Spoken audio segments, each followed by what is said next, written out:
మీ ఇంట్లో కూడా ఒక ఆధ్యాత్మిక శోభ, అది చాలా అన్ని చోట్ల అనిపించదు. ఇలాగా ఒక వైబ్రేషన్ ఉందండి.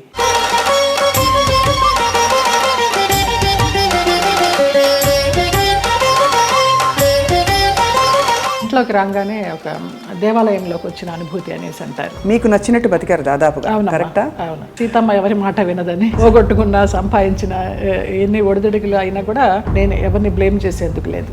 మీ రక్షణ మీరు ఎలా చేసుకున్నారు? అండ్ మగ ప్రపంచం వచ్చి మిమ్మల్ని పలకరించలేదు, ట్రై చేయలేదంటే ఎవరు నమ్మరు. కాపాడుకున్నాను అంటే కాపాడుకోలేదనే చెప్పాలి. తలుపులు కొట్టేవారు. ఒక ఆర్టిస్ట్ అయితే నువ్వు తలుపు తీస్తావా లేకపోతే నేను ఇక్కడ ఊరేసుకొని చచ్చిపోనా అని అడిగాడు. పెద్ద ఆర్టిస్టా? పెద్ద ఆర్టిస్ట్. ఒక బంధం కోరుకున్నారా మీతో, లేక కేవలం బంధం లేదు, ఏం లేదు, బాగుండేదాన్ని. ఎలా తప్పించుకున్నారు? కొన్ని తప్పించుకున్నాను, కొన్ని తప్పించుకోలేకపోయినా.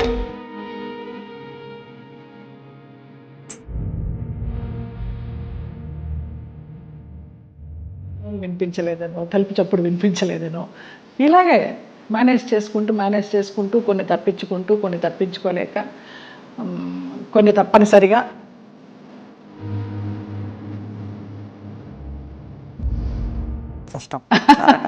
కష్టమని అనుకోలేదు. అంటే ఒకసారి పోయినా 100 సార్లు పోయినా పోయింది అంతే. నేను చెడిపోతే చెడిపోయాను, నా వాళ్ళు బాగుండాలి, నా వాళ్ళు బాగుండాలి. చాలా సున్నితమైన ఒక ప్రశ్న అండి. ఇది అడగచ్చు అడగకూడదు, కానీ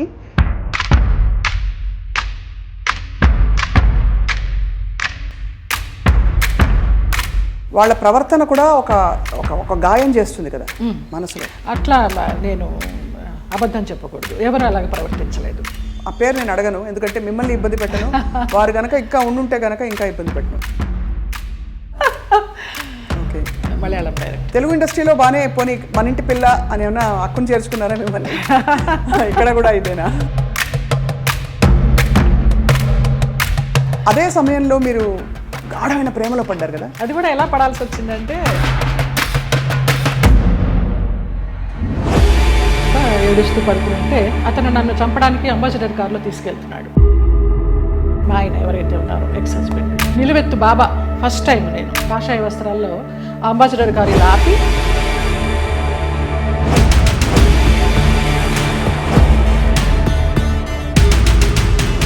ఆ మన్నాడు పరుచూరు గోపాలకృష్ణ గారు, చలపతిరావు గారు వీళ్ళంతా మన విరుగంబాకం పోలీస్ స్టేషన్కి ఫోన్ చేసి ఇలాగ మా అమ్మాయి చిన్నప్పుడు యాక్సిడెంట్ అయ్యి పడిపోతే ఈ నడుము దగ్గర నుంచి చచ్చిపడిపోయింది అంటే నాకు మళ్ళీ అతను లైన్లోకి వస్తే నేను నెలకి మెడిసిన్స్కి 5,000 రూపాయలు పంపించేదాన్ని. మీరు చెప్పే ఈ సంఘటనలు ఊహించుకుంటే కూడా, అంటే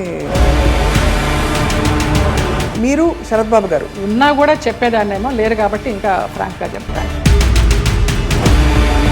చాలా ఫ్రాంక్గా ఫస్ట్ టైం చెప్తున్నాను నేను. మీ జీవితంలో కీలక పాత్ర పోషించిన వ్యక్తులు గుమ్మడి గారు ఒకరు. అసలు అంత లింకప్ చేయాల్సిన అవసరం ఎందుకు వచ్చింది? నా కోసం సులా అని ఒక వైన్ బాటిల్ తెప్పించేవారు రోజు 800 పెట్టి, ఇది నీకే, ఇది జయమ్మకే, వేరే ఎవరు ముట్టుకోవద్దు అనేసి. ఒక 4-5 సంవత్సరాలు జర్నీ చేశాము. ఇప్పుడు అటు నుంచి వెళితే నాకు ఆ ఇల్లు చూస్తే మాత్రం ఏడుపు వస్తుంది. అక్కినేని నాగేశ్వరరావు గారు అన్నారు, ఆయన పోయిన తర్వాత అక్కడ నుంచునుంటే పిల్లలందరినీ పలకరిస్తూ నా భుజం తట్టి,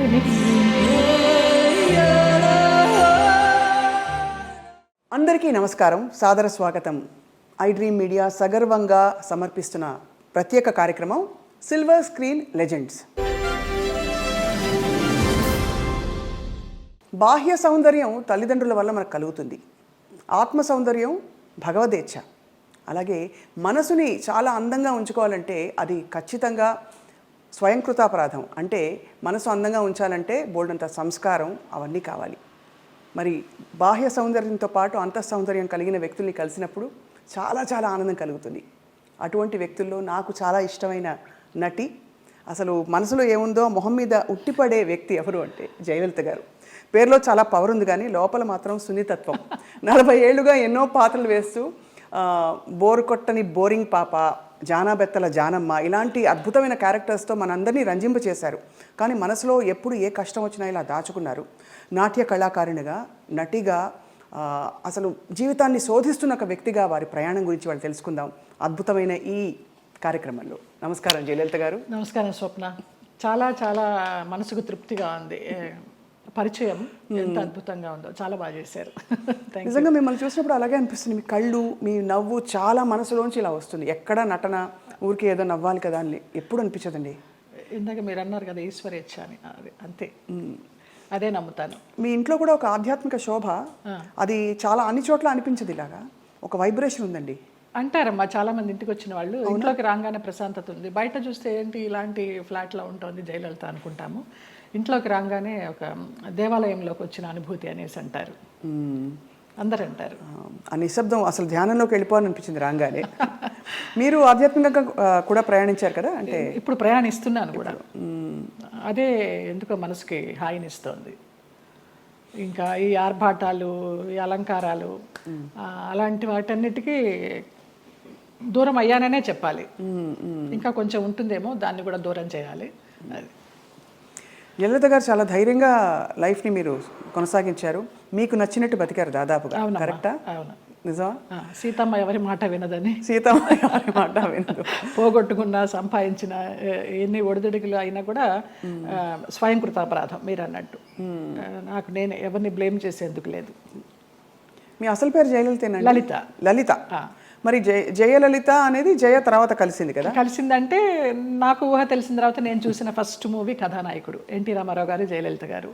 ఆ సినిమా చూసిన తర్వాత 6 సంవత్సరాలు అప్పుడు నాన్న, అప్పుడు బడులు అనేవారు కదా, స్కూళ్ళు కదా, బడిలోకి జాయిన్ చేయడానికి వెళ్ళినప్పుడు మాస్టర్ గారు ఏంటమ్మా పేరు అన్నప్పుడు నాన్న లలిత అని చెప్పబోతుంటే నేను జయలలిత అని చెప్పేసా. అది యాదృచ్ఛికం, తెలీదు. ఆ సంఘటన ఒకటే గుర్తుంది కానీ ఎందుకు చెప్పానో తెలియదు, జయలలిత అని చెప్పేసా. అప్పటి నుంచి జయలలిత. జయలలిత అనగానే ఆవిడ పవర్ఫుల్ జయలలిత గారే గుర్తొస్తారు.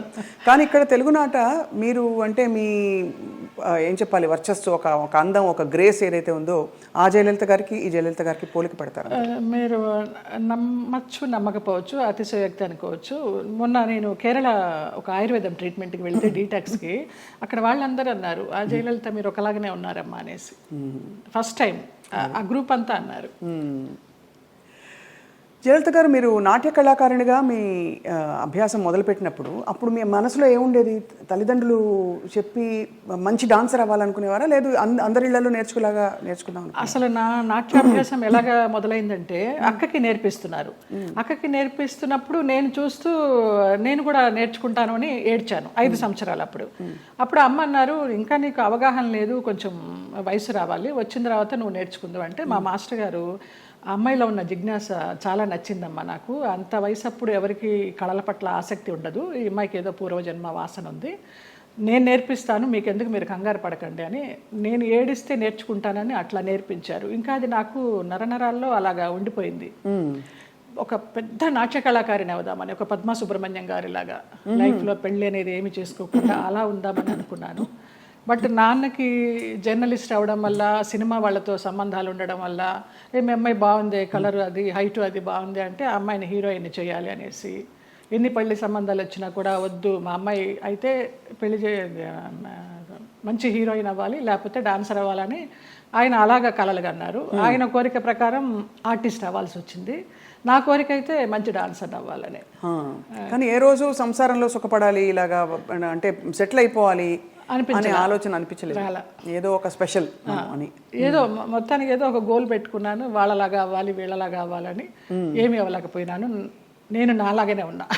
మీరు మీలాగా ఉంటూ అన్ని ఎక్స్ప్రెస్ చేసి ఇప్పుడు మీ చక్కగా మంచి టైంలో ఇప్పుడు మీరు అంతఃప్రయాణం అంటారు కదా, ఆ ప్రయాణం కొనసాగిస్తారు. అంతర్ముఖంగా ప్రయాణం చేస్తున్నాను.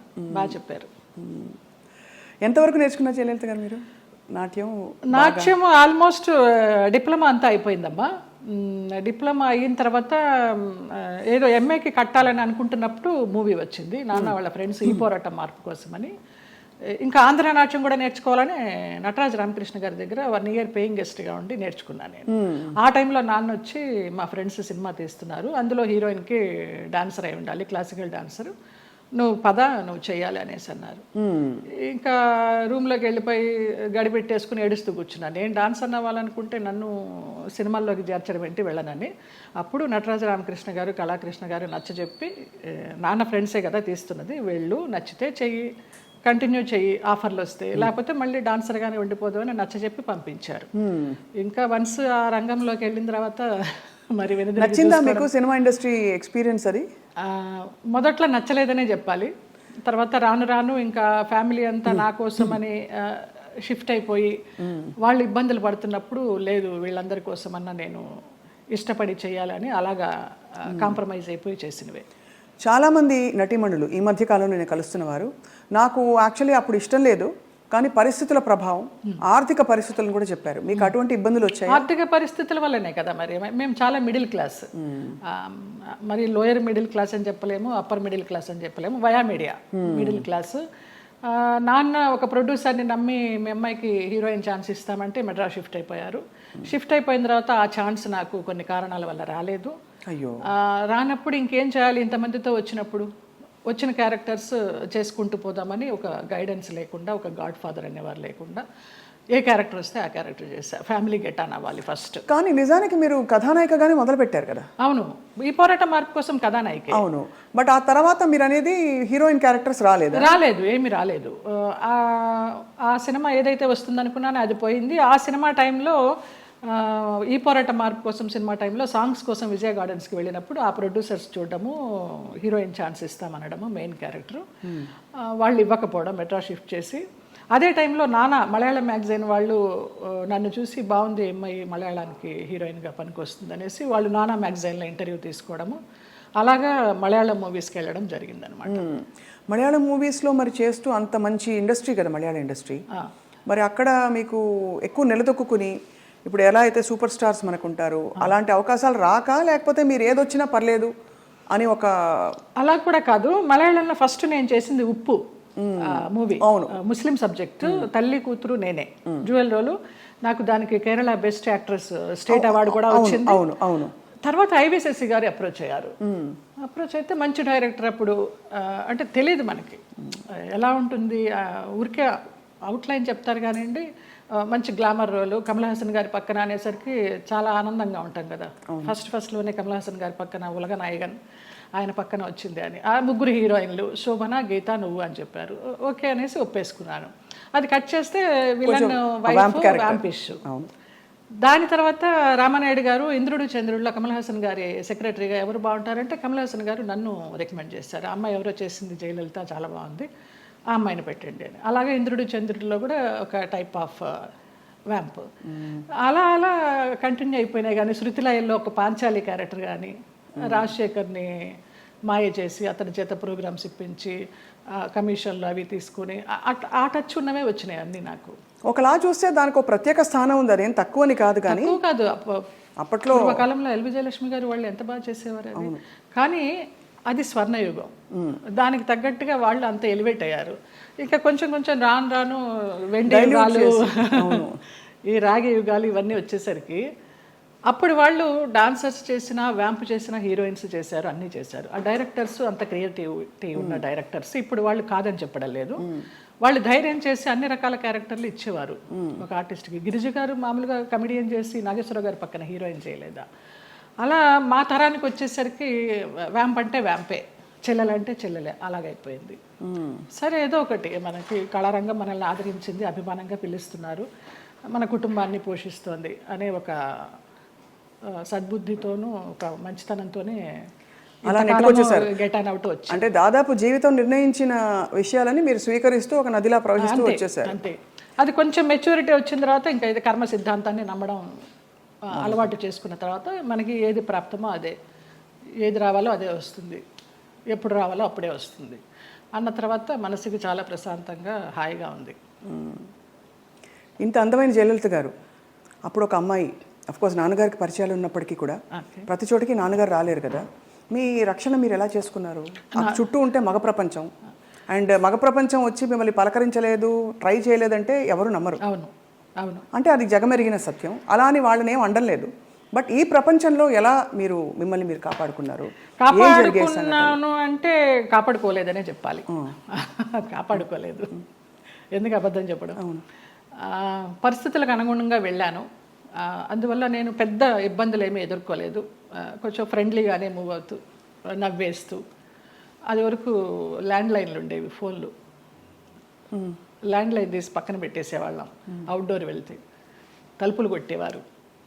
ఒక ఆర్టిస్ట్ అయితే నువ్వు తలుపు తీస్తావా లేకపోతే నేను ఇక్కడ ఊరేసుకొని చచ్చిపోనా అని అడిగాడు. పెద్ద ఆర్టిస్టా? పెద్ద ఆర్టిస్టే ఒక కాలంలో.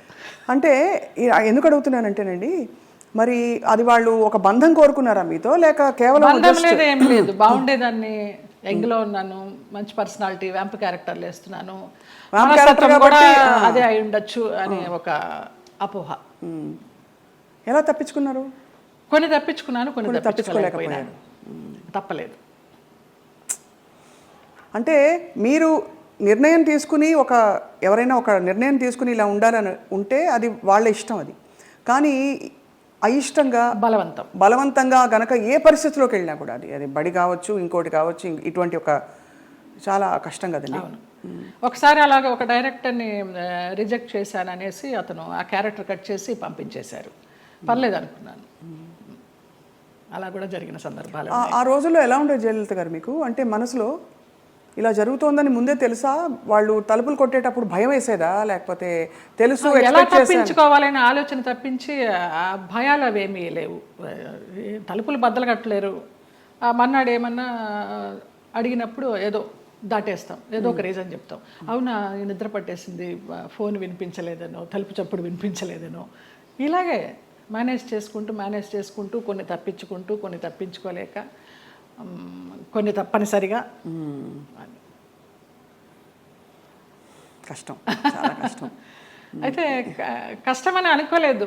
అంటే ఒకసారి పోయినా 100 సార్లు పోయినా పోయింది అంతే. ఇక మనకేం అది ఫీలింగ్ ఉండదు. అంటే కరెక్టేలేండి మీరు అన్నట్టు. అంటే ఆ టైంకి మీరు ప్రాక్టికల్గా సమాధాన పడిపోయారు అంతే దానికి. అంతే. ఒకటే ఏమో, నా వాళ్ళు బాగుండాలి. ఎలాగో వచ్చాను, నేను చెడిపోతే చెడిపోయాను, నా వాళ్ళు బాగుండాలి, అంతే. ఆ మంచి మనసుతోనే వచ్చాను కాబట్టి ఇప్పటికీ నన్ను భగవంతుడు ఈ రకంగా చూస్తున్నాడు 40 years ఇండస్ట్రీలో అని ఒక నమ్మకం. ఇప్పుడు అందరూ బాగున్నారు. చాలా సున్నితమైన ఒక ప్రశ్న అండి ఇది, అడగచ్చు అడగకూడదు, కానీ ఈ సోకాల్డ్ ప్రముఖులు వాళ్ళు వీళ్ళు మిమ్మల్ని ఇలాగా ఇబ్బంది పెట్టి, సరే వాటెవర్ ట్రై చేసి అది బలవంతంగా మీరు తలొగ్గినప్పుడు గౌరవం ఉంటుందా, లేకపోతే కేవలం జస్ట్ వాళ్ళ వాళ్ళ వాళ్ళ ఇంకా పైశాచికత్వం? కానీ పైశాచికత్వం ఏమీ ఉండదు, గౌరవం ఉండదమ్మా. Just matter of fact, need అంతే. రెండు ఉండవు, అది మరీ పీక్ ఉండదు.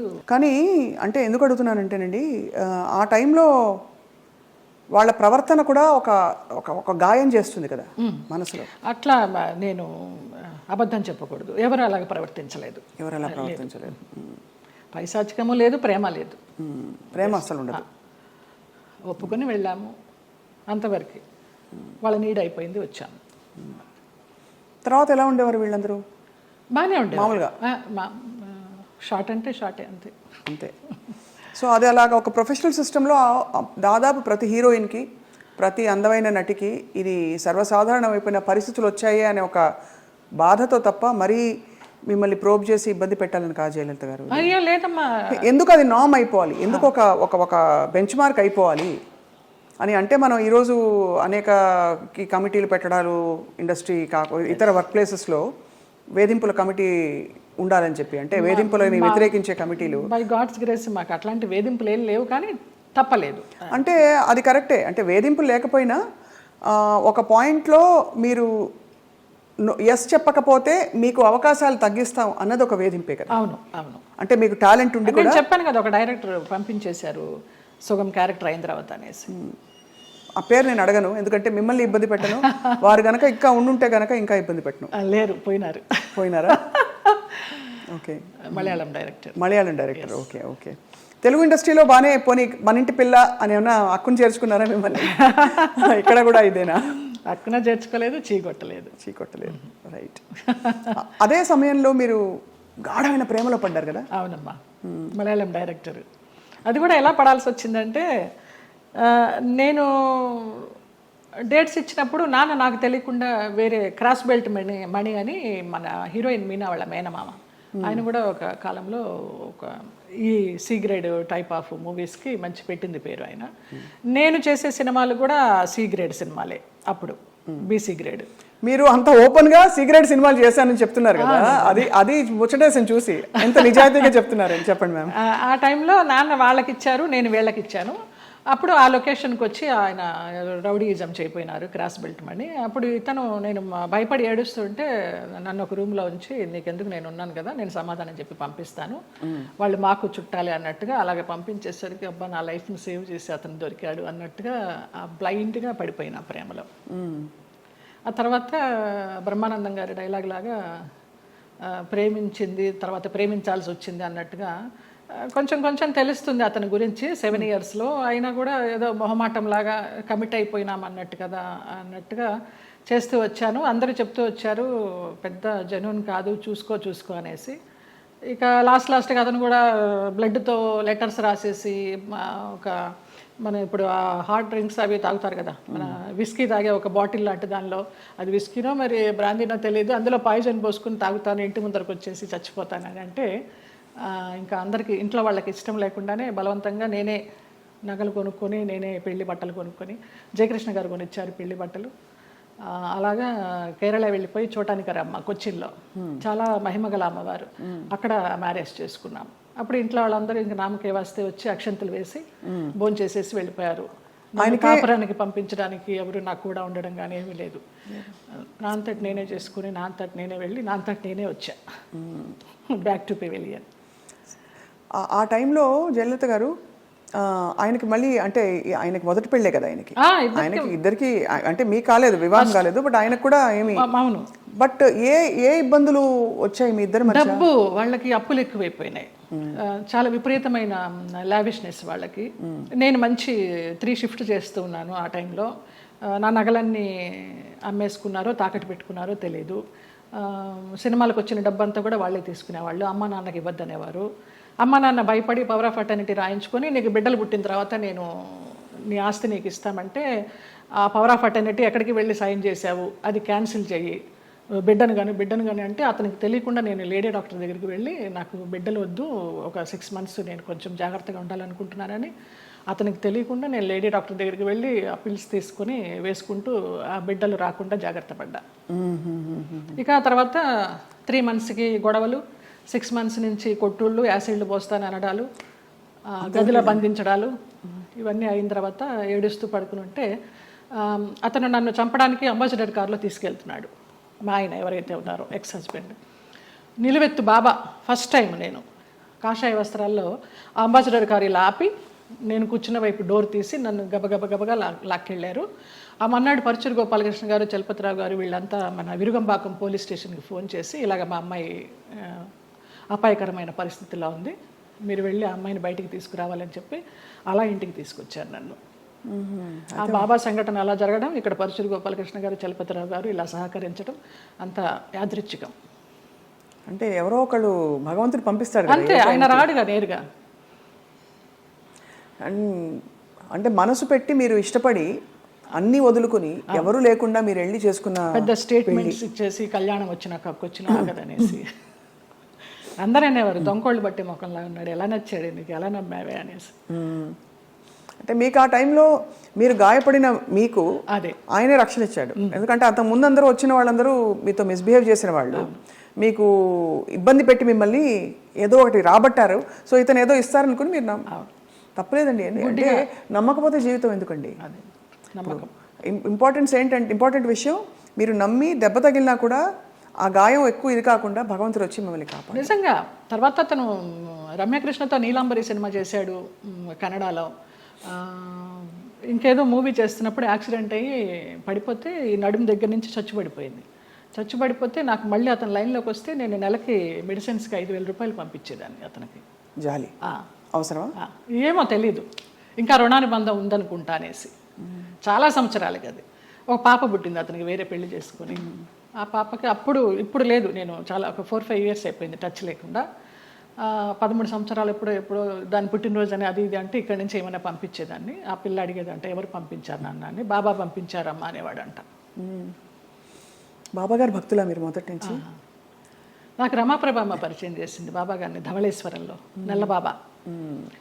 స్వతంత్ర భారతం అని మన నారాయణమూర్తి గారి సినిమాకి వెళ్ళినప్పుడు ఎందుకో గ్యాప్ వచ్చింది, నీకు ఒక బాబాని చూపిస్తారా అనేసి తీసుకెళ్ళారు ధవళేశ్వరం.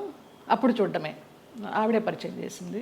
తర్వాత ఈ పెళ్ళి విడిపోతాను అన్నప్పుడు ఈ ఇన్సిడెంట్. తర్వాత ఇంటికి వచ్చి వారం రోజులు తర్వాత పడుకుని ఏడుస్తుంటే ఏంటి ఇలాగైపోయింది, బాగుంటాను అనుకున్నాను పెళ్లి చేసుకుని అని ఏడుస్తున్నప్పుడు ధవళ వస్త్రాల్లో నేను ఇలా పడుకుని ఏడుస్తుంటే నా పక్కన కూర్చుని ఆయన ఈ మడికాలు వేసుకొని ఇలాగా చేయి పెడితే నాకు కరెంట్ షాక్ కొట్టినట్టు అయిపోయింది. ఏం పర్లేదు నేను ఉన్నాను ఏడవకనేసి. ఆ 2 సార్లే కనిపించారు. తర్వాత 4 హారతులు చేసేదాన్ని ఇంట్లో, ఇంకెప్పుడు కనిపించలేదు నాకు ఆయన. కానీ మీరు చెప్పే ఈ సంఘటనలు ఊహించుకుంటే కూడా అంటే ఇంకా ఏమనాలో మాటలు రావట్లేదు. బాబాగారు వచ్చి పక్కన కూర్చుని ఆ అనుభూతి మీకు కలగడం, నేను చాలా ఫీల్ అయినా. మా స్పర్శ ఒక ఏంటో అంటారు కదా 1000 ఓట్ల కరెంట్ షాక్ కొట్టినట్టు అనేసి, అలా ఒక ఆరాలాగా వచ్చేసింది 2 సార్లు. బాబా గారి కోసం ఒక పాట పాడరా, ఒక 2 లైన్లు. ఇక్కడే ఉన్నారు బాబా గారు అనిపించే అంత అద్భుతంగా చెప్పారు మీరు. నువ్వు లేక నాథలం బ్రతుకంతాయోమయం, నువ్వు లేక నాథలం బ్రతుకంతాయోమయం, బాబా ఓ బాబా, ఇక నీ పరీక్షకు మేమోపలేము, ఇటులి నిరీక్షణ మేమోపలేము, నువ్వు లేక నాథలం బ్రతుకంతాయోమయం, బాబా ఓ బాబా. ఎంత ముద్దుగా బుజ్జి తల్లిగా పాడారు.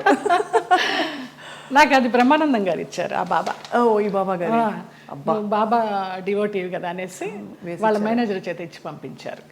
ఆయన అసలు ఒక అద్భుతం, ఆయనే ఒక అద్భుతం బ్రహ్మానందం గారు. తిరిగి వచ్చిన తర్వాత మరి పుట్టింటి వాళ్ళు ఏమన్నారు? ముందే చెప్పాం కదా, సంతోషపడ్డారు, వచ్చేసారని. మా అమ్మాయి మాకు వచ్చేసింది, మా సంపాదన మాకుంది అనేసి. కానీ ఒకటండి, మీరు ఏ మాట కామాట ఓపెన్గా మాట్లాడుకుంటున్నాం కాబట్టి, పుట్టింటి వాళ్ళు కావచ్చు, అత్తింటి వాళ్ళు కావచ్చు, మిమ్మల్ని ఒక ATM మెషిన్లో చూసారని అనిపిస్తుంది. అంతే. దానికోసం మీరు నలిగిపోయి, మీరు లోపల ఇదైపోయి వెళ్ళి, అప్పుడు నలగడాలు కూడా మనకి తెలియదు, అంత జ్ఞానం కూడా లేదు కాబట్టి మీకు సంతోషం. అంటే ఇగ్నోరెన్స్ ఇస్ బ్లిస్ అంటారు ఇంగ్లీష్లో. అదే ఏమో, అది నేను తెలుగు మీడియం, ఇంగ్లీష్ కూడా పెద్దగా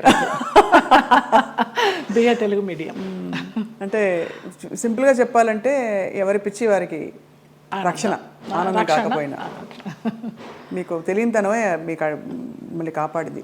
ఆ తర్వాత మళ్ళీ ఇప్పుడు సినిమాలు వరుసగా పరచూరు గోపాలకృష్ణ గారు, ఎంత చలపతిరావు గారు మీకు చేసిన, వాళ్ళే నిలబెట్టారమ్మ. తర్వాత రామానాయుడు గారు వాళ్ళంతా వాళ్ళే నిలబెట్టారు. కాకపోతే అప్పుడు ఉన్నంత ఇది డిమాండ్ లేకుండా ఉండే. ఒకసారి పెళ్లి చేసేసుకుని వెళ్ళిపోయి మళ్ళీ వచ్చి నా క్యారెక్టర్లన్నీ అప్పుడు సనా చేసేది ఆ గ్యాప్లో. ఆ తర్వాత అలా వస్తూ వచ్చినాయి, కానీ ముందరంత ఆ 90sలో ఉన్నంత డిమాండ్ లేదు. అంటే ఇది మరీ ఎక్కువ మొన్ననే, అంటే ఒక 20-25 ఏళ్ళ అంటే 92 సెప్టెంబర్ 3 మ్యారేజ్ చేసుకున్నాను. 93 సెప్టెంబర్ 3 1 ఇయర్ మ్యారేజ్ డే రాకుండానే విడిపోయాం మ్యూచువల్ అండర్స్టాండ్ మీద.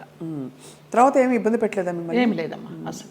ఇంకేముంది, అన్ని తీసేసుకున్నారు కదా, ఇంకేముంది ఇబ్బంది పెట్టడానికి. డబ్బులు తీసేసుకున్నారండి? తీసుకున్నారు, చాలా చాలా ఖర్చు. అప్పుల వాళ్ళు వచ్చేవాళ్ళు, ఈయనేమో చనిపోతానని వెళ్ళేవాడు, అమ్మ భర్త సుమంగళితనం పోతుంది ఎలాగా అనేసి చెక్ మీద సంతకం చేసి ఇచ్చేస్తూ ఉండేదాన్ని. ఎంత కోల్పోయారు జయలలిత గారు? పోయింటాయమ్మా, ఒక 50 sovereigns గోల్డ్ లాగా పోయి ఉంటుంది, ఒక 25 lakhs క్యాష్ పోయి ఉంటుంది. సో దాదాపు ఆ రోజుల్లో చాలా ఎక్కువ కదా అది. 90sలో 2-3 కోట్లు అనుకోండి ఈ రోజులు ఈజీగా. ఆ లెక్క కూడా తెలియదు మనకి. అంటే కానీ అదే బాధ చాలా. మీరు మీకోసం ఇష్టంగా ఎప్పుడైనా ఏదైనా కొనుక్కున్నారా? ఒక ఇల్లు, ఒక కారు, ఒక నగలో? అట్లా మేము నగలు ఇష్టం. నేను కొనుక్కున్నప్పుడల్లా అమ్మ అడిగేది నాకు కూడా ఆ నగ కావాలి అనేసి. నేను ఏదైనా చీర కొనుక్కుంటే నాకు ఆ చీర కావాలని అడిగేది. ఒకప్పుడు నగలు చీరలు ఇష్టము. ఈ కార్లు ఇళ్ళు అంటారా నాకు తెలియదు. ప్రాపర్టీలు చేర్చుకోవడము, కొంచెం డబ్బు ఉంటే దాచుకోవడము, ఏదైనా కొనడము, అది పెరుగుతుంది అనుకోవడము, ఆ బిజినెస్ మైండ్ లేదు. అదే ఉంటే గనక మరి ఇంత మీరు అన్ని పోగొట్టుకుంటారా చెప్పండి? అందరూ అనేవారు ఏదైనా స్థలం కొని పడేయమ్మా అని, వినేదాన్ని కాదు. అదే ఇల్లు, పెళ్ళి, పిల్లలు అన్ని ప్రాప్తంలో ఉండాలంటారు, అవి లేవు. చాలా దారుణం అండి. మీకు മലയാളം അറിയുമോ? അറിയും, നന്നായിട്ട് അറിയും. നന്നായിട്ട് 25 പടം అభినయించుండు మలయాళത്തിൽ. అంతే కదా, అంత పెళ్లి చేసుకున్నవాడు మలయాళి. అవును, తిట్టేదాన్ని మలయాళంలో. అవునా? పట్టి నాకు అదొకటి తెలుసు, పట్టి పట్టి కళూరుండము అనే గాడిద. మలయాళ వంటలు కూడా వచ్చా జయలలిత గారు మీకు? అసలు నాకు మన తెలుగు వంటే రాదు, స్టవ్ అంటించడమే రాదు. ఓలన్ ఓలన్ ఓలన్ అంటే కాలన్ కాలన్ പച്ചടി കിച്ചടി എരിശ്ശേരി ഒന്നും അറിഞ്ഞൂടാ. ഒന്നും അറിഞ്ഞൂടാ. కాఫీ టీ పోలే അറിഞ്ഞൂടാ. ఇప్పుడు అసలు మీకు వంట రాదా? అసలు స్టవ్ అంటించడం రాదు తల్లి. ఎంత ముద్దుగా చెప్పారండి. ఎలా మరి మరికి ఎవరు చేసి పెడతారు? మా మేనమామ కొడుకు వాడు, నలభీమ పాకం వాడే. అన్ని మార్నింగ్ అక్కడ సోఫాలో కూర్చున్నానంటే నైట్ డిన్నర్ వరకు అన్ని అక్కడికే వస్తాయి. అవ్వా, క్వీన్ అనమాట అంతే. పోతే పోనీ లేదు, దునియా గోలీ మారు దునియాకు అంతే. ఒక సన్యాసి జీవితం, ఒక మహారాణి జీవితం అన్నీ. అయితే అప్పుడు మళ్ళీ మీరు పుంజుకుని తిరిగి వచ్చాక ఎవరు చెప్పేవారు మీకు మంచి చెడు ఇంత గాయం అయి తిరిగి వచ్చారు, రెమ్యూనరేషన్ ఎంత అడగాలి, రోల్ ఒప్పుకోవాలా వద్దా, రోల్ కట్ చేసేస్తే అడగాలా వద్దా, మీకు ఇవ్వవలసిన సౌకర్యాలు సెట్లో మీకు ఏదో ఇలాంటివి ఇస్తున్నారు, ఫ్లైట్ ఇస్తానని ఇవ్వలేదు, ట్రైన్ ఇచ్చారు, ఈ అడ్జస్ట్ అవ్వాలా లేదా, ఈ మంచి చెడులు ఎలా తెలిసేది మీకు? తెలీదమ్మా. ఇప్పుడు నేను చెప్తున్నాను కదా, ఒక మోస్తరు సినిమా అయితే వాళ్ళు ఏదో చెప్పేవారు, ఇన్ని రోజుల క్యారెక్టర్ అమ్మా అని. నేను ఒక రెమ్యునరేషన్ అడిగేదాన్ని, అది కాదమ్మా కొంచెం తగ్గించండి అనేవారు. సరే, కానీ రెమ్యునరేషన్ ₹1 తక్కువైనా పర్వాలేదు, కానీ మర్యాద తక్కువైతే మాత్రం నేను భరించలేను. టైంకి అన్నం పెట్టాలి. నేను బ్రాహ్మణ అమ్మాయిని, ప్యూర్ వెజిటేరియన్. మీరు పెరుగన్నం పెట్టినా చాలు, టైంకి పెట్టాలి. ఎప్పుడో 2 గంటలకి 3 గంటలకి బ్రేక్ ఇస్తానంటే నా వల్ల కాదు. ఒక 2 కొబ్బరి బొండాలు ఇవ్వాలి, ఒక 4 వాటర్ బాటిల్స్ ఇవ్వాలి, మంచి హోటల్ రూము, అవుట్డోర్ అయితే. ఇక్కడైతే నేనే ఇంట్లోనే ఉండి వెళ్తాను. ఇంతే తప్పించి పెద్ద హైలీ డిమాండ్స్ ఏమీ ఉండేవి కాదు నాకు. అమ్మ ఫ్లైట్ దొరకలేదు, ట్రైన్ అన్నారనుకోండి, ఆ చెల్లో పదండి. కానీ చాలామంది మేనేజర్లు టికెట్ కన్ఫర్మేషన్ లేకుండా ఎక్కించేసేవాళ్ళు మమ్మల్ని. అయిపోయిందమ్మా అయిపోయింది అనేసి. తర్వాత మేము ఎన్ని ఇబ్బంది పడిన సందర్భాలు ఉన్నాయో టీసీ దగ్గర. పాపం వాళ్ళు మాకు అప్పుడు ఫేస్ వాల్యూ ఉంది కాబట్టి ఏదో సీట్ ఇచ్చో, లేకపోతే ఇంకొక ఊర్లో బర్త్ ఖాళీ అవుతుందమ్మా అని అలా ఇచ్చో, అలాంటి ఇబ్బందులు పడ్డాం. కష్టాలు పడ్డారు అయితే. ఇవన్నీ అంటే పార్ట్ ఆఫ్ ద గేమ్. కానీ ఆ టైంలో మరి మీ మేకప్, మీ చర్మ సౌందర్యం ఇవన్నీ తెలిసి ఉండేదా? ఇలా చేసుకోవాలి, ఫేస్ ప్యాక్ అస్సలు తెలియదు నాకు. అసలు ఇంతవరకు సెల్ఫ్ మేకప్ తెలియదు. నేను ఇవాళ కూడా చేసుకోలేదు. మీరు చూడండి, ఎప్పుడు చేసుకోను. నేను మేకప్ మ్యాన్ ముందర కూర్చుంటాను, మీకు ఏది వస్తే అది చేయండి అంటే. మీకు అసలు మేకప్ ఎందుకండి అవసరం లేదు. ఏదో ప్రత్యేక క్యారెక్టర్కి ఏదో పెద్ద పెద్ద బొట్లు పెట్టి కాటుకలు పెట్టి చేయాలంటే తప్ప. వాళ్ళందరూ నవ్వుతారు, అదేంటమ్మా 40 సంవత్సరాల నుంచి ఉన్నారు, మొన్న మధ్య టీవీ సీరియల్స్ చేసినప్పుడు కూడా మీరు సెల్ఫ్ చేసుకోరని. నేను సెల్ఫ్ మేకప్ చేసుకోను, నా దగ్గర మెటీరియల్ ఉండదు. ఓన్లీ ఆ టచ్అప్ క్లాత్, స్పాంజ్, ఒక గిన్నె తీసుకెళ్తా అంతే. మిగతా మీరే చేసుకోండి, ఎలా చేసుకుంటారు.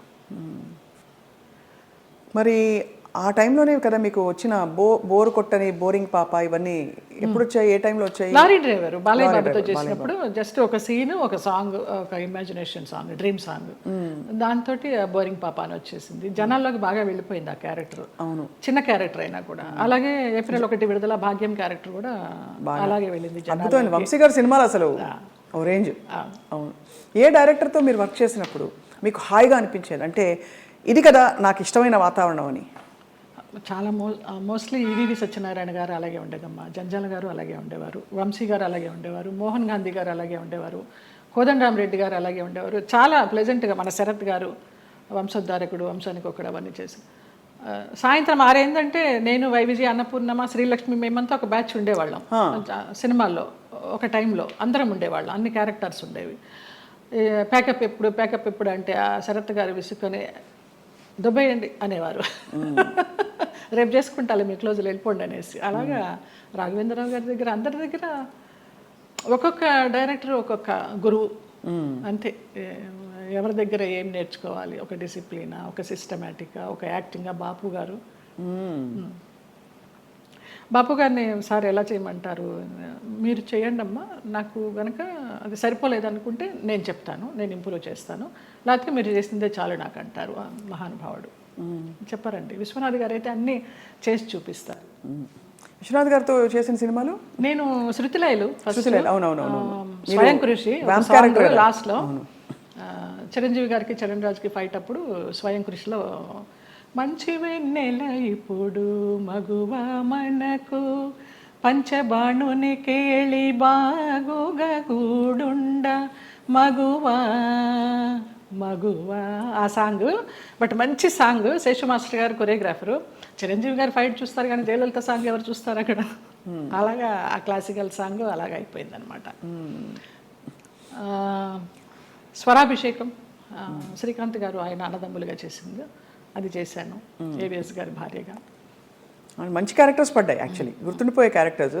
జంజాల గారిది చంటబ్బాయి, విచిత్ర ప్రేమ, పెళ్లి గోల, ఓహనా పెళ్ళంట. కానీ ఆ వ్యాంప్ క్యారెక్టర్ డాన్సులు కానీ వచ్చినప్పుడు మీకు ఇష్టం లేని బట్టలు వేసుకున్నారు ఎప్పుడు? అన్నీ పొట్టి పొట్టి బట్టలు వేసేసుకుని నుంచునే వాళ్ళము. మేకప్ మ్యాన్లు స్టాకిన్స్ ఉండేవి కదా అప్పుడు మాకు, మొత్తం గోడకి సున్నం కొట్టినట్టే కొట్టేవారు. ఇలా ఉన్నా కూడా కొంచెం ఎక్కడెక్కడ ప్యాచెస్ ఉన్నాయో, మోకాలు అవి ప్యాచెస్ ఉన్నాయని మొత్తం పెయింట్ కూడా అలా నుంచునే వాళ్ళం బొమ్మలాగా. ఏం కలిగేది కాదు, అలవాటైపోయింది. నేను ఆ డ్రెస్ వేసుకొని కూర్చున్నా కూడా మా అసిస్టెంట్ తీసుకొచ్చి టవల్ కప్పేవాడు. వచ్చి తీసిపారే, ఇది కప్పుకున్న దగ్గర నుంచి వాళ్ళకి ఆత్రం ఏముంది లోపల అని. ఇది మూసినంత వరకే కదా ఆత్రం, ఇది తెరుచుకుంటే ఏముంది, తీసి పడేసేదాన్ని. మళ్ళీ షార్ట్కి తీయాలి, అప్పుడు విచిత్రంగా చూస్తూ ఉంటారు. మనకి షార్ట్ కాన్సన్ట్రేషన్ ఉండదు. ఇప్పటి నుంచి ఇలాగే కూర్చుంటా. మానవ నైజం. అండ్ అందులో మీలాంటి ఒక స్త్రీ, అంటే ఇంత కష్టం చూసిన స్త్రీ ఎంత దెబ్బతిన్నా కూడా నేర్చుకోకుండా మళ్ళీ ప్రేమలో పడడం సహజం. సో మళ్ళీ అలా పడ్డారా? అంటే పడలేదా? భగవంతుడు నన్ను రక్షించాడు. కానీ ట్రై చేసి ఉంటారు కదా చాలా మంది, అంటే ప్రేమలో పడ్డానికి ఎవరు ట్రై చేయలేదమ్మా. ఉంచుకుంటామని, మళ్ళీ రెండో పెళ్లి చేసుకుంటామని. నాకు ఇంట్రెస్ట్ లేదు, నాకు భయం. ఒక పెళ్ళి చాలు, అయిపోయింది దాంతో ఎక్స్పీరియన్స్. చాలా మంది కాంప్రమైజ్ అయిపోతారు కదా, ఏదో ఒక తోడు, ఏం లేని చోట ఒక తోడు ఉంటుందని. అలా అనిపించలా. అన్నపూర్ణమ్మ వాళ్ళందరూ కూడా అనేవారు, కనీసం పెళ్లి చేసుకోకపోతే ఎవరన్నా బిడ్డనన్నా పెంచుకో, నీకు వయసు అయినప్పుడు ఆసరాగా ఉంటారని. అక్క పిల్లలు అన్న పిల్లలు అందరూ ఉన్నారు చాలే. అది కూడా అనిపించలే. నాకు ఒక బిడ్డ, నాకు ఒక సంసారం, మళ్ళీ పెళ్ళి, మళ్ళీ ప్రేమ చాలు ఒకటి. అమ్మ బాబోయ్, అవును, ఎంత గాయం అయింటుందో మీకు అర్థమవుతుంది. మీరు నేర్చుకోవడం గొప్ప విషయం. గాయం ఎంతైందో తెలియదు కానీ దాని మీదకి వెళ్ళాల, డైవర్ట్ అవ్వాల నేను. బట్ ఏదో ఒక ఏంటి లైఫ్ అనుకుంటే ఏమొచ్చేది మీకు ఆన్సర్? ఇప్పుడు ఫర్ ఎగ్జాంపుల్ పొద్దున్న లేస్తే మేకప్ వేసుకుని సెట్లో ఉండి వాళ్ళకి కావాల్సినట్టు రోజంతా ఉన్నప్పుడు మనకు కావాల్సినట్టు మనం ఉండే టైం ఉండాలని అందరికీ అనిపిస్తుంది. అలా ఉంటుంది కదా, ఏదో ఒక మంచి ఫ్రెండ్స్ ఉన్నారా మీకు? అట్లా కూడా ఎవరు లేరు. ఇప్పుడు రాగిణి, రక్ష, లతాశ్రీ వాళ్ళందరూ సోకాళ్ళు వాళ్ళందరూ ఎప్పుడైనా మీ మధ్య ఎప్పుడు ఈర్ష్యలు, కాంపిటీషన్లు ఏమీ లేవా? ఎప్పుడు లేదు. ఈ చీర నువ్వు తీసుకో, నువ్వు కట్టుకో, ఎలాంటి ఫ్రెండ్షిప్? ఎన్నో అలాంటివి ఎన్నో. నేను రాగిణికి ఎన్ని ఇస్తాను చీరల నగలు. పాపం పాడైపోయినవి కూడా అది మళ్ళీ రిపేర్ చేసుకుని, అక్క నువ్వు ఇచ్చింది చూడు ఎంత బాగుందో, కట్టుకున్నానంటది. అలాంటిదే తప్పించి నువ్వు కట్టుకుని ఇప్పేసిన చీర నాకు ఇస్తావేంటి, అలాంటివి ఏం లేదు. ముందర అడుగుతుంది, అక్కలకి ఆ వదిలినకి చీరలు తీస్తున్నాను అంటే అక్క నన్ను గుర్తుపెట్టుకో, నాకు కూడా ఇవ్వంటది. అలా చాలామందికి ఇచ్చిన సందర్భాలు ఉన్నాయి. సో 90వ దశకం ఆరంభంలో మీకు మ్యారేజ్ ఫెయిల్ అయిన తర్వాత దాదాపు మీరు ఒంటరి ప్రయాణమే. అమ్మ నాన్న వాళ్ళు? అమ్మ నాన్న 99లో అమ్మ పోయింది, 2005లో నాన్న పోయారు. తర్వాత 2003లో నేను హైదరాబాద్ షిఫ్ట్ అయ్యాను. ఇంకా అక్కడ ఉన్న ఒక ఇల్లు అమ్మేసి అక్కల అన్నలు అందరూ వేరే కాపురాలు పెట్టేసుకున్నారు. ఆ డబ్బుతో ఇక్కడికి వచ్చి నేను మధురానగర్లో చలపతిరావు గారు చెప్పి ఆయన ఉండే ఫ్లాట్స్లోనే పైన పెంట్ హౌస్ కొనుక్కున్నాను. ఓరిని బ్రహ్మ బంగారంగాను, ఏవిఎస్ గారి సినిమా షూటింగ్ అప్పుడు. నీకు ఆఫర్స్ ఉంటాయో లేవో తర్వాత విషయము, ఆత్మీయులందరూ ఇక్కడ ఉన్నాం కదా వచ్చేసే అన్నారు. అలాగే వచ్చేసాను. మూవీ ఆఫర్స్ కోసం రాలేదు నేను. వచ్చాను, చిన్న చిత్తగా చేస్తూ వచ్చాను. 2007లో చిట్టిబాబు గారు, మన రాజబాబు గారు తమ్ముడు, వాళ్ళు ల్యాండ్ ఓనర్స్, ఈ ల్యాండ్ ఓనర్స్ ఇక్కడ కడుతున్నారు, బాగుంది చూడు అనేసి అంటే వచ్చాను. నచ్చింది, వాస్తు అది బాగుంది, కొనేసుకున్నాను. ఇంకా 2007 నుంచి ఇక్కడే. చాలా అద్భుతంగా మెయింటైన్ చేస్తున్నారు మీరు. అంటే ఎక్కడ కూడా ఇది పాత అపార్ట్మెంట్, కొత్త అపార్ట్మెంట్ లాగే అనిపిస్తుంది. మోడల్ అండ్ అలాగే ఇంటీరియర్స్ చేయించడం. ఇంటీరియర్స్ అంతా మీ టేస్టేనా? అబ్బాయి నాకు అసలు టేస్ట్ అనేదే లేదు. అయ్యో, అంత గుడ్డెద్దు చేలో పడ్డట్టేనమ్మా. ఏదో చేసుకుంటాము, అందరూ వచ్చి బాగుంది అంటారు. దానికోసం టైం వెచ్చించి ఇది చేస్తే ఎలా ఉంటుంది, ఇది చేస్తే ఎలా ఉంటుంది, ఆ థాట్ లేదు, ఆ ఓపిక లేదు. సో అలా మరి జీవితం అలా నడుస్తూ మీరు వచ్చారు. మధ్యలో మీరు శరత్ బాబు గారు ఒక, అది మనసు బంధం అని చెప్పచ్చా? మనసు బంధమే. నేను బాగా అనుకున్నాను, ఆయన కొంచెం అనుకుని వదిలేశారు. ఇప్పుడు ఆయన ఉన్నా కూడా చెప్పేదాన్నేమో, లేరు కాబట్టి ఇంకా ఫ్రాంక్గా చెప్తాను. ఆయనతోనే యాత్రలు అన్నీ చేశాను. మహానుభావుడు, దేవుడు నాకు ఒక గైడ్ని పంపించాడు అనుకున్నాను, లేకపోతే నేను అన్ని యాత్రలు చేసేదాన్ని. చాలా చాలా మంచి వ్యక్తి, అందులో ఏమీ సందేహం లేదు. ఒకరి రూపాయి తినరు, ఒకరికి పెట్టరు. ఆయన ఫ్యామిలీ వరకు ఆయన చూసుకుంటారు కానివ్వండి, అది లేదు, ఆ గుణం లేదు. ఆ టైంలో మిమ్మల్ని వివాహం చేసుకునే టైంలో కొంతమంది ఇండస్ట్రీ ప్రముఖులే ఆపారు ఆయన్ని, లేకపోతే మీ అవును తెలుసు, పెళ్ళయి సెటిల్ అయ్యేవారని కూడా అన్నారు అంట. నిజం. చాలా ఆలోచనలు చేశాము. ఒక బిడ్డను కూడా కందామని ఆలోచన చేశాము, దానికి అన్ని ప్లానింగ్స్ వేసుకున్నాము. తర్వాత ఆయన ఆలోచిస్తూ ఉంటారు, సంవత్సరాల తరబడి ఆలోచిస్తూ ఉంటారు. ఒక విషయం చెప్తే ఒక 100 రకాలుగా ఆలోచించి, లలిత ఇలా వద్దేమో, అలా వద్దేమో, మనం ఎవరన్నా కానీ వాళ్ళు మన ఇద్దరం పోయామనుకో అమ్మాయిని ఆస్తి కోసం ఏమన్నా చేస్తారేమో, ఇలాగంతా కూడా చెప్పేవారు. నేను చాలా ఫ్రాంక్గా ఫస్ట్ టైం చెప్తున్నాను. నేను వాళ్ళ ఫ్యామిలీ మెంబర్స్ నేనేమి లెక్క చేసేది లేదు. వాళ్ళ ఫ్యామిలీ మెంబర్స్లో ఒక తమ్ముడు నాతో చాలా క్లోజ్గా ఉంటాడు, ఒక తమ్ముడు ఫ్యామిలీ. ఇప్పుడు కూడా వారి అబ్బాయి మీతో టచ్లో ఉన్నారు ఉన్నాడు అని అంటారు.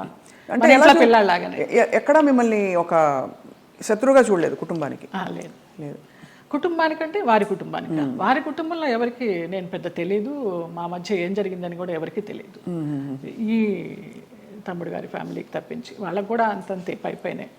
నాకు ఆయనకి పరిచయం ఉందనే తప్పించి కొంచెం డీప్గా వెళ్ళామనేది తెలియదు. మీరు రమాప్రభ గారితో చాలా క్లోజ్ కదా ఒక టైంలో. రమాప్రభ గారు శరత్బాబు గారిని చాలా విమర్శించేవారు, చాలా ఇంటర్వ్యూలో బహిరంగంగా తిట్టారు. ఎందుకు మీ దృష్టిలో ఎందుకు ఇంత మంచి వ్యక్తి అని మీరు చెప్తున్నారు? మీ మనసుతో చూస్తే అవును కదా కరెక్ట్ అనిపిస్తుంది. ఎందుకంటే మీరు ఎవరిని అసలు మిమ్మల్ని హాని చేసిన వాళ్ళనే మీరు జడ్జి చేయని వ్యక్తి.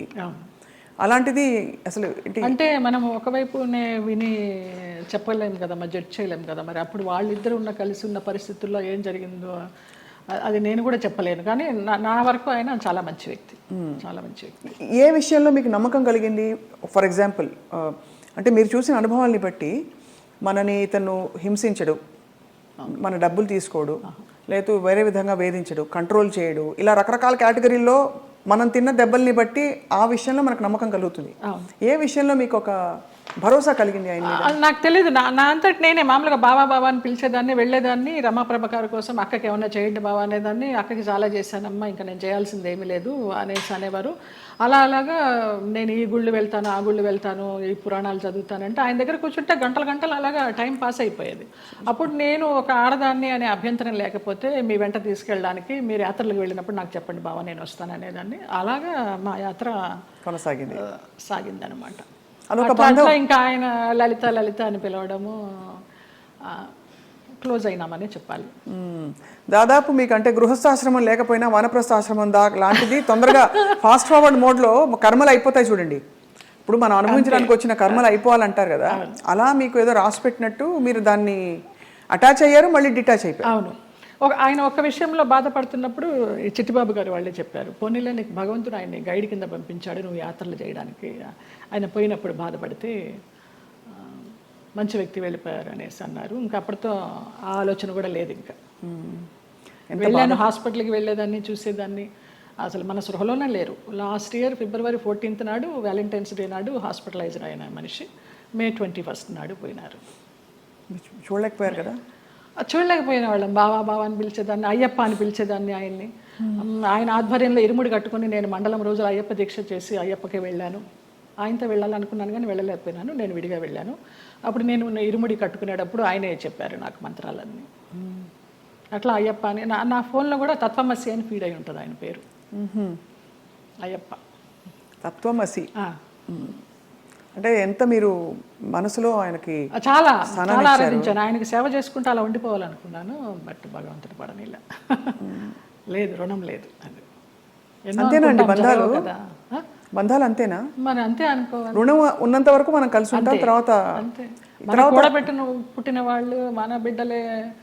అలాంటప్పుడు ఇంకా బయట నుంచి ఎక్కడో వచ్చిన వాళ్ళు ఆ రుణం ఉన్నంత వరకే ఉంటారు. అది రుణాన్ని బంధ రూపేణ పశుపత్ని సుతాలయ. సో మరి ఉన్నంతకాలం కష్టపడి ఉంటే దాన్ని ఎలా చూడాలి? రుణం ఉంది కాబట్టి నాకు కష్టాలు పెట్టాడు, కష్టాలు పడదాం అనుకోవాలా? లేకపోతే అంతే, పడాలి. కష్టాలని భరించే శక్తిని ఇవ్వమని కోరుకుంటా నేను. నువ్వు కష్టాలను ఇచ్చావు, భరించే శక్తి నువ్వు, అదే కోరుకుంటా ఎప్పుడు. మరి ఎప్పుడు ఇది సరికాదు, సవ్యం కాదని ఇప్పుడు చాలామంది ఆడపిల్లలు, మీకు అయిన ఎక్స్పీరియన్స్, మీ పెళ్లిలో 6 నెలల్లో ఒక హింస, ఒక ఎక్స్‌ప్లాయిటేషన్ ఉంది, బయటకు వచ్చేయాలని ఆలోచించిన పరిస్థితుల్లో ఎప్పుడు బయటికి రావాలనే స్ఫురణ ఎలా కలుగుతుంది? బికాజ్ భరిస్తాం, సర్దుకుంటాయన్న హోప్ ఉంటుంది. ఆ స్ఫురణ ఏం చెప్పిన మాట వినాలని మీ గైడెన్స్ అడుగుతున్నాం. మీరు డైరెక్ట్గా పడ్డ వ్యక్తి కాబట్టి మీకు అర్థమైంది కదా ప్రశ్న. అది మన రాతలో ఉంటుంది, ఏదో అదృశ్యవాణి చెప్తుంది మనకి, భరించావు చాలు, ఇంకా ఇది చెయ్యి అని గైడెన్స్ వచ్చేస్తుంది అని. నాకు బ్లైండ్గా వెళ్తాను నేను అంతే. అంతే, అంత డీప్గా వెళ్ళి నాలెడ్జబుల్గా చెప్పాలంటే నాకు తెలియదు, కానీ అనిపిస్తుంది, మనకే అనిపిస్తుంది ఇంకా ఆ టైం అయిపోతుందని అనిపించినప్పుడు అది ఆటోమేటిక్గా వస్తుందని నేను అనుకుంటున్నాను. ఎంత ఇవాల్వ్ అయ్యారు మీరు స్పిరిచువల్గా, ఎన్ని కష్టాలు పడినా కూడా ఎంత పరిణితి తెచ్చుకున్నారు మీరు అంటే జీవిత ప్రయాణంలో. నేను కేరళ డీటాక్స్కి వెళ్ళినప్పుడు కూడా 14 days ఒంటరిగా ఉన్నాను. అప్పుడు నా లైఫ్ స్టైల్ మారిపోయిందమ్మా, మైండ్ సెట్ కానీ లైఫ్ స్టైల్ కానీ. ఎంత భయస్థురాల్లో నేను, చిన్న విషయానికి భయపడిపోతే, ఎక్కడన్నా నొప్పి వస్తే, ఇక్కడ నొప్పి వస్తే బ్రెస్ట్ క్యాన్సర్ ఏమో, ఇక్కడ నొప్పి వస్తే అపెండిసైటిస్ ఏమో అని అస్సలు లేదు. ముక్తినాథ్ నడిచి దిగాను -degreesలో మొన్న. అవునా? మొన్న రీసెంట్గా 4 days అవ్వలేదు. ఆ ముక్తినాథ్ ఒక ఇన్సిడెంట్ చెప్పాలి స్వప్న. ఒక ఆవిడ కటక్ నుంచి వచ్చారు, జ్యోత్స్నారావు అనేసి, ఒరిస్సా ఆవిడ కాదులే, ఒరిస్సాలో జాబ్ చేసేవారు, కాకినాడ ఆవిడ, బ్రాహ్మణ ఆవిడ. ఎవరు లేరు, నానే వాళ్ళు ఎవరు లేరు, తోడబుట్టిన అన్నదమ్ములు కానీ అక్క చెల్లెళ్ళు కానీ సంసారం కానీ పిల్లలు కానీ ఎవ్వరు లేరు. ఆవిడ బ్రహ్మచారిణి. ఆవిడ వచ్చి నాకు ఎవరు లేరు 3 రోజులు ప్రయాణం చేశారు మాతోటి. 11th నాడు బయలుదేరాము ఇక్కడి నుంచి, 12th 13th నాడు ముక్తినాథ్ తీసుకెళ్లారు. అలాగే డోలీలో ఎక్కించి వెళ్ళారు. ఆవిడకి ఏదో హై బ్లడ్ బీపీనో షుగర్ ఏదో ఉంది. అన్నం తినాలనిపించక మాత్రలు వేసేసుకుంటున్నారు. తర్వాత ఆ ముక్తినాథ్లో జామ్సంలో మేము స్టే చేసినప్పుడు వెన్ను ఒలికించే చలి, అక్కడ హీటర్స్ ఉండవు, హీటర్స్ పెడితే ఆక్సిజన్ అందదంట, హై ఆల్టిట్యూడ్ అనమాట. అక్కడ ఆ రోజు నరకం అనుభవించాం అందరం, 80 members గ్రూప్ మేము. Sai Krishna tours and travels అని సాయిరామ్ గారు, ప్రసన్న గారు, వైఫ్ అండ్ హస్బెండ్, ఆది దంపతులు. నిజంగా 2009 నుంచి వాళ్ళు ఈ ట్రావెల్ చేస్తున్నారు. ప్రతి ఒక్క గ్రూప్తో ట్రావెల్ చేస్తారు. ఇంకా నేను లైఫ్ జర్నీ అంతా వాళ్ళతోనే యాత్రలు కంటిన్యూ చేయాలని వాళ్ళతో చెప్పి కూడా వచ్చా కన్ఫర్మేషన్. ఆవిడ ముక్తినాథ్ని దర్శించుకొని, సాయిరామ్ గారు మేము వెళ్ళే రోజు ముందర రోజు నైట్ హోటల్లో డిన్నర్కి గ్యాదర్ అయినప్పుడు చెప్తారు, అమ్మ ఇలా ఉంటుంది అక్కడ సిచ్యువేషను, స్నానాలు చేయకండి, 108 జలధారలు ఉంటాయి, స్నానాలు చేయకండి, -degrees ఉంటాయి, నెత్తి నీళ్లు చల్లుకుంటే చాలు, మనకి ముక్తినాథుడి దర్శనం కావాలి, మీరు ఆయన్ని చూడడం కాదు ముఖ్యం, ఆయన మిమ్మల్ని చూడడం ముఖ్యమని చాలా చక్కగా వివరించి ఆవిడని అడిగారు, అమ్మ మీ పరిస్థితి ఇలా ఉంది, వస్తారా, రాలేకపోతే రూమ్లో ఉండండి, భోజనం ఏర్పాట్లన్నీ చేసి మీకు ఒక మనిషిని పెట్టి నేను వెళ్తాను. లేదు సాయిరామ్, నాకు ఆ ముక్తినాథుడిని చూడాలి, నా ఒకే ఒక కోరిక అన్నారమ్మ.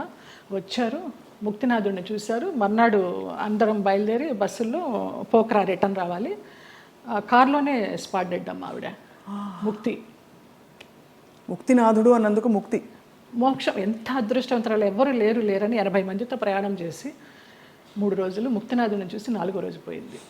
అసలు అద్భుతమైన సంఘటన అయితే నాకు, నేను మర్చిపోలేను ఈ యాత్రలో.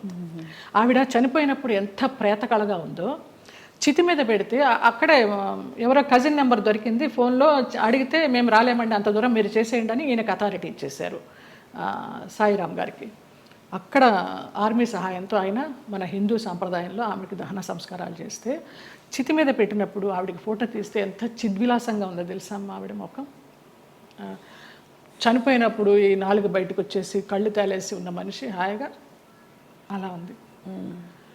అసలు అది జన్మలో మర్చిపోలేను.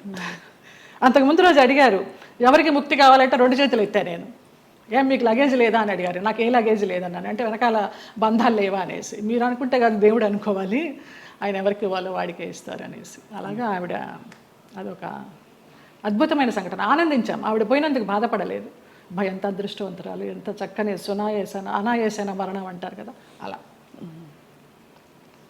కార్లన్నీ ఆగినా ఏంటనంటే పోయారు.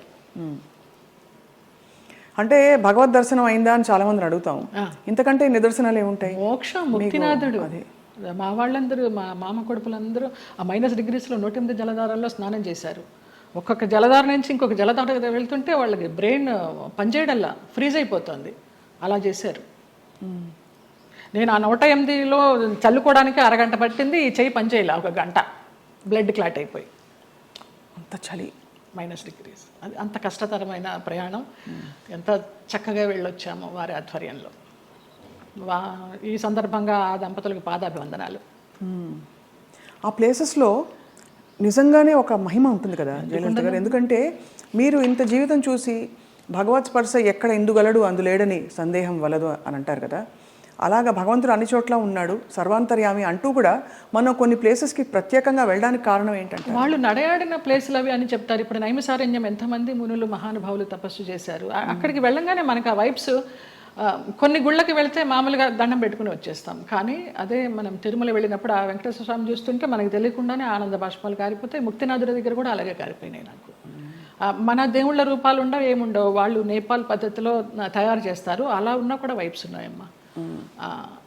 అంతే, వాళ్ళు నడయాడిన ప్రదేశం. జనక్పూర్ వెళ్ళాము, సీతారాములు నడయాడిన ప్లేసు, వాళ్ళ కళ్యాణం అయిన ప్లేసు. చాలామంది మా గ్రూప్లో అక్కడికి వెళ్ళి దండలు మార్చుకున్నారు, మళ్ళీ సీతారాముల కళ్యాణం లాగా. అలాంటి వైబ్స్ ఉన్నాయి, అందుకే వెళ్ళాలి. ఇంట్లో కూర్చున్న భగవంతుడు దర్శనం ఇస్తాడు, అది వేరే విషయం. వాళ్ళు నడయాడిన ఆ పుణ్యభూమిలో నడిస్తే ఆ పాదధూళి మనకి కొంచెం పుణ్యం ఇస్తుందని.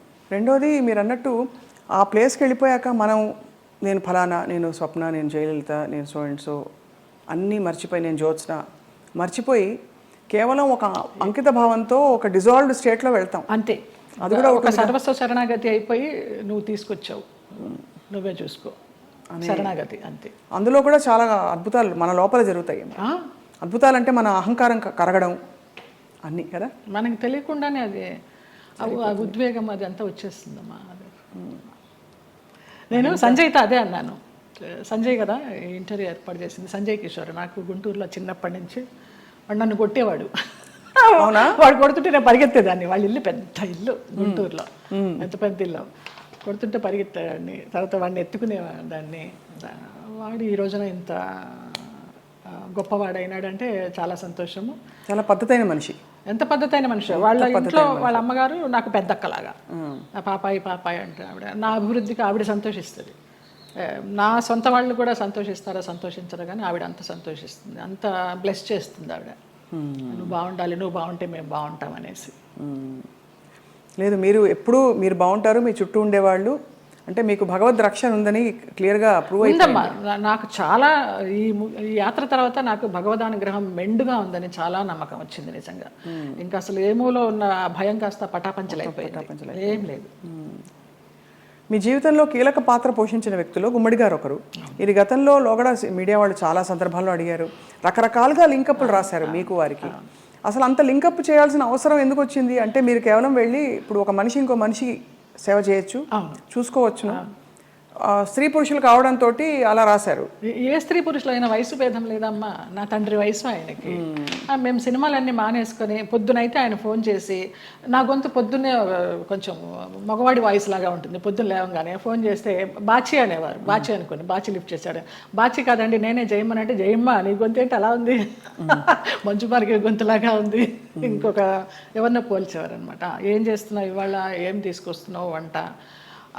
అలాగా ఆయన్ని మేము అభిమానించి మహామహులు, వాళ్ళ సేవ చేసుకోవడానికి పూర్వజన్మ సుకృతం ఉండాలి నిజంగా.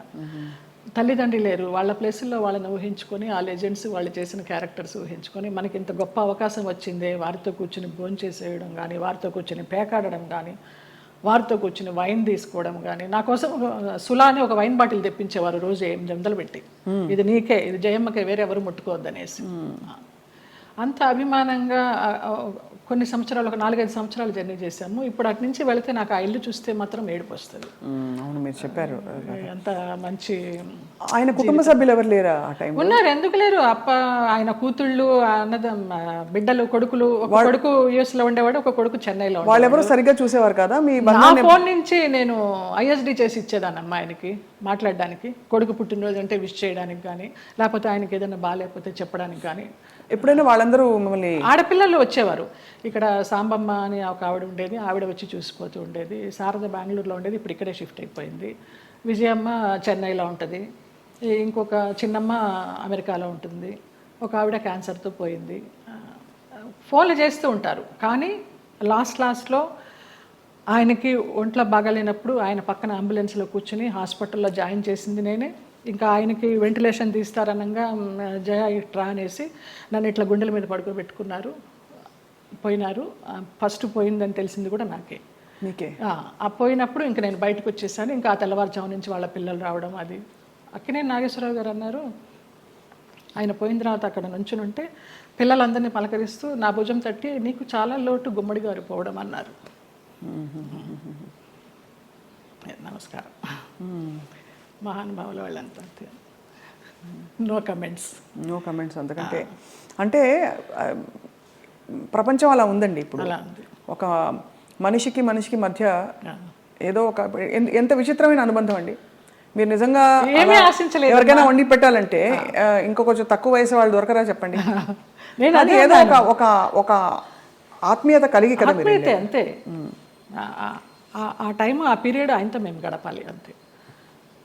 ఆయన క్లబ్కి వెళ్ళడం కూడా మానేశారు మేము పరిచయం అయిన తర్వాత. ఇంకెందుకు నా క్లబ్ హాయిగా ఇక్కడే కూర్చుందామనేవారు. తక్కువ బాగా ఆయనతోటి చాలా ఆ టైము మళ్ళీ తిరిగి రాదు. కానీ అందరినీ పోగొట్టుకున్నారనే బాధ అండి. నేను అందరూ వెళ్ళిపోయారు కదా. శరత్ బాబు గారు వెళ్ళిపోయారు, గుమ్మడి గారు. ఆ బంధం ఎలాంటి బంధం అని అడిగి కాదు, తండ్రి కూతుర్ల బంధం అవ్వచ్చు, గురు శిష్యుల బంధం అవ్వచ్చు. మీ ఆత్మకి బాగా అంటే ఒక విధమైన సొలేస్ ఇచ్చే వ్యక్తులందరూ దూరం అయ్యారు కదండి. వాళ్ళు దూరం అవుతుంటే భగవంతుడి దగ్గర అవుతున్నాడు. వాళ్ళు దూరం కాకుండా ఉంటే భగవంతుడిని పెద్ద పట్టించుకునేదాన్ని కాదేమో. వీళ్ళందరూ ఉన్నారు కదా నాకు అనేసి. ఏం జరిగినా మన మంచికి. ఇప్పుడు ఎలా మీ దైనందిన జీవితం ఎలా ఉంటుంది? సీరియల్స్ మానేశాను. సినిమాలా రావు పెద్దగా నాకు తెలిసి. ఎందుకు మానేశారు సీరియల్స్? వద్దనుకున్నాను. ప్రేమెంత మధురంలో ఒక బ్యాడ్ ఇన్సిడెంట్, గాయమైంది హృదయానికి. ఏమైంది? ఎవరో పేరు ఊరు లేని ఆర్టిస్టు ఒక అమ్మాయి ఎంటర్ అయింది ఒక 6 months బ్యాక్. నేను మానేసే ముందర 3 సంవత్సరాలు అంత చక్కగా బాండింగ్ తోటి నిజంగా తల్లి కొడుకుల్లాగానే నేను, శ్రీరామ్ కానీ అందులో చేసిన వాళ్ళందరూ కానీ అలాగే క్యారెక్టర్ పరంగా మేము యాక్ట్ చేయలేదు, అసలు జీవించాం మేము. గ్లిజరిన్ కూడా వేసుకునేవాళ్ళం కాదు ఏడుపు సీన్లు ఉంటే. ఆ అమ్మాయి వచ్చి కొంచెం యారగెన్స్ అంతా చూపించడము, మర్యాద లేకపోవడం సీనియర్స్కి. ఒక సీన్లో అయితే అయిందని అలాగే అడ్జస్ట్ అయిపోయి చేస్తున్నాను. మానేద్దామా అనుకుంటూ పోనీలే మంచి సీరియల్, మంచి పేరు వచ్చింది, శ్రీరామ్ మంచివాడు, అతన్ని చూసి చేయాలని అనుకున్నాను. ఒక టైంలో ఇంకా పీక్స్కి వెళ్ళిపోయింది ఆ అమ్మాయి బిహేవియర్. శ్రావణ శుక్రవారం నాడు పూజకి గాజులు లేకుండా కూర్చుంది మొండి చేతులతోటి. నేను ఒక పెద్ద సఫిస్టికేటెడ్ మదరు, అంత సాంప్రదాయాన్ని పాటించే మదరు, అత్తగారి పక్కనే కూర్చుని పూజ చేస్తూ ఉంటుంది. అప్పుడు నేను క్యారెక్టర్ పరంగా ఆలోచించి అత్తగారి స్థానంలో నేను ఇక్కడ ఉన్నాను కదమ్మా, నేను లేకపోతే నీ ఇష్టం వచ్చినట్టు చేసుకోవచ్చు, శ్రావణ శుక్రవారం పూజ ముత్తైదో గాజులు వేసుకుని చేయాలన్నానమ్మ. నా చెయ్యి నా ఇష్టం, నువ్వెప్పుడు చెప్పడానికి అంది, వేసుకునంది. అంతలాగా ఎందుకు ఏమో తెలియదు. అది ఆరగెన్సీ అంతే. ఆ పిల్లకి సీనియారిటీ విలువ తెలియదు, క్యారెక్టర్ విలువ తెలియదు. ఎవరండి యాక్టర్? ఆఫ్ కోర్స్ చూసాను, నేను సీరియల్స్ చూడండి కాబట్టి ఇలా అడుగుతున్నాను. అమ్మాయి పేరు కూడా మర్చిపోయినాను, అసలు మైండ్లోనే లేదు అది. చేస్తూ తర్వాత అమ్మాయి September 3 జరిగింది ఇది లాస్ట్ ఇయర్. అక్కడి నుంచి శ్రీరామ్ బయటే ఉన్నాడు. నాన్న ఇలాగ జరిగింది, నాకు చేయబుద్ధి కావడలేదన్నాను. నీ ఇష్టమమ్మా, నీకు ఇష్టం లేకపోతే మానే అన్నాడు. కారు ఇచ్చాడు, ఎక్కాను, వచ్చేసాను అంతే. అక్కడ బహుశా మీ ప్రయాణం అయిపోయిందేమో అంతే. అలా ఇలా ఈ సంఘటన ద్వారా అలా కొంచెము అయిష్టంగానే చేస్తున్నాము, ఇష్టం లేకుండా. ఆ క్యారెక్టర్కి కూడా ఇంపార్టెన్స్ తగ్గడము, ఆ ఫీల్ కూడా రావడల్లా చేస్తుంటే. డైరెక్టర్ గారితో అనేదాన్ని, ఇంతకు ముందర ఫీల్తో చేసేవాళ్ళమండి, ఇప్పుడు రావడం లేదనేసి. డైరెక్టర్ మారిపోయాడు వెంకట్ అని, అతను చాలా ఇష్టము, చాలా మంచి టెక్నీషియన్. సరే, ఆ యూనిట్ నుంచి బయటకు వచ్చారు, వేరే యూనిట్ ఎవరైనా ఆఫర్ చేస్తే ఎందుకు చేయకూడదు? వద్దనిపించిందమ్మా, ఇంకా అసలు నాకు సీరియల్స్ వద్దు. అంటే నేను ఆ గంగిరెద్దులాగా అలంకరించుకోవడము, రోజుకి అన్ని డ్రెస్ చేంజ్లు, పొద్దు నుంచి నైట్ వరకు టైం లేకుండా. 12 hours అండి కాల్ షీట్. పంపించరమ్మా. నేను తొందరగా వెళ్ళిపోతానంటే, అమ్మ సీనియర్వి నువ్వే వెళ్ళిపోతానంటే మిగతా వాళ్ళందరూ కూడా వెళ్ళిపోతారా? అందులో సీరియల్స్ లో బాగా పిండేస్తారు కదా. నరకం. ఎన్ని సీరియల్స్ చేశానో అన్ని సీరియల్స్ అన్నం పెట్టినాయి, కాదని లేదు. కానీ వద్దనిపించింది, ఇంకెవరికి పెట్టాలి, నేను వద్దు. మంచి సినిమాలు ఏమైనా వస్తే చిన్న చితక సినిమాలు చేసుకుందాము, లేదా కృష్ణారామాని యాత్రలు చేద్దాము, ఉన్నది పెట్టుకొని ఉన్నంత వరకు. తర్వాత భగవంతుడు చూసుకుంటాడు అంతే. అక్క వీళ్ళందరూ టచ్లో ఉంటారా? ఎప్పుడు టచ్లో ఉంటారు. అబ్దికానికి, నాన్న అబ్దికానికి చెన్నై వెళుతూ ఉంటాము. 2 అన్నయ్యలు అక్కడే ఉన్నారు. అందరం కలివిడిగానే ఉంటాం. 3 అప్పచెల్లెళ్ళు, 2 అన్నదమ్ములు. సరే, మీకు మీ ప్రయాణం ఇలా రాసుందని మీరు సరిపెట్టుకున్నారు, అది మీ గొప్పతనం అంతే. నా గొప్పతనం కాదు, నాకు దేవుడిచ్చిన వరం అది. నా గొప్పతనం ఏం లేదు. మరి ఇప్పుడు మీకు జీవితం గడవడానికి, యాత్రలు చేయడానికి, మనం శేష జీవితం గడపడానికి కంఫర్టబుల్గా ఫైనాన్షియల్గా? శేష జీవితం వరకు ఉందని నేను చెప్పలేను, ఇప్పటికీ ఉంది. ఈ ప్రేమెంత మధురం చేసిన దాని తాలూకా అది కొంచెం ఉంది. అది కూడా వెనక ముందు చూడకుండా ఖర్చు పెట్టుకుంటున్నాను యాత్రలకి, దానికి. శేష జీవితానికి ఎలా ఉంటుందో నాకు తెలియదు, ఆయన నిర్ణయిస్తాడు. ఆ నమ్మకం అయితే ఉంది. మీ దగ్గర అయితే మాస్టర్ కీ ఉంది అంతే కదా? ఇంకా ఇవన్నీ మాస్టర్ కి లాకర్ కి ఏం లేదు, కానీ మాస్టర్ కీ అంటే భగవంతుడే కదా, భగవంతుడే మాస్టర్ కీ కదండి మనందరికీ. ఆయన నడిపిస్తాడని నమ్మకం. అది ఆ నమ్మకమే. రేపేంటి అని అడుగుతారు, అది ఎప్పుడు ఆలోచించాలి రేపేంటి అనేది. అసలు పుట్టిన దగ్గర నుంచి అవగాహన లేదు, మధ్యలో సంపాదించడం మొదలుపెట్టిన దగ్గర నుంచి కూడా రేపు ఏంటి అనేది క్వశ్చన్ రాలేదమ్మా నాకు అసలు. 700 సినిమాలు అంటే బాధ ఎందుకు వేస్తుందంటేనండి, ఈ పబ్లిక్ ప్రొఫెషన్లో ఉన్న వాళ్ళందరికీ చాలా కష్టమైన జీవితం. మీకు ఎప్పుడు నిద్ర లేవాలి అనే చాయిస్ ఉండదు. వాళ్ళు చెప్పిన టైంకి మీరు హాజరవ్వాలి, వాళ్ళు మీకు నచ్చినా నచ్చకపోయినా, చలున్నా ఎండున్నా వాళ్ళు వేసుకోమన్న బట్టలు వేసుకోవాలి. అలా 700 జీవితాలు మీ మొత్తం ధారపోసి వెచ్చించి మహా నటులే చరిత్రలో అలా ఉండిపోయి మెల్లిగా ఫేడ్ అవుట్ అయిపోతారు విత్ టైం.